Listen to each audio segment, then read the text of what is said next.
Isang nakakagulat na balitang umabot sa buong bansa ngayong araw nang mabalitaan ang kalagayan ni First Lady Liza Trasmags na kasalukuyang agaw buhay sa isang ospital matapos ang isang malubhang insidente.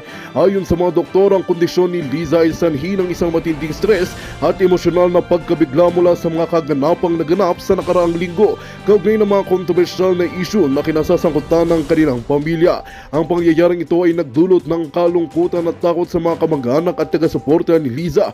Ngunit marami sa mga netizens ang nagbigay ng reaksyon na tila karma is real. Samantala, isang mas matinding balita ang sumunod na umabot sa publiko. Ang Pangulo na si Kuting Jr. ay pinaaresto ng Korte Suprema. Ayon sa mga ulat, ang arrest warrant laban kay Kuting Jr. ay naipasa na kasunod ng mga kaso ng korupsyon at iba pang aligasyon na kinasasangkutan ng kanyang administrasyon.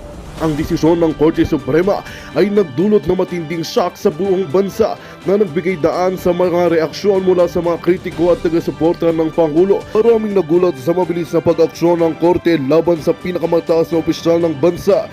Dahil sa mga kaganapang ito, patuloy ang tensyon sa buong bansa at mga mamamayan na nag-aabang kung ano magiging susunod na hakbang ng gobyerno. Habang ang administrasyon ay nagsasagawa ng mga legal na hakbang upang labanan ng mga kasong ito, ang mga taga-suporta at kritiko ay patuloy na nag-aabang sa mga bagong developments. Sa ngayon, ang bansa ay nasa isang hindi tiyak na kalagayan kung saan ang mga pangyayaring ito ay nagiging sentro ng mga diskusyon at debate. At yan nga ang balitang ating pakakatutukan. Ngunit bago ang lahat, siguraduhin mag-subscribe at ihit ang notification bell para sa patuloy na pagtutok sa mga sulyap ng bagong balita sa tunay na boses ng masa.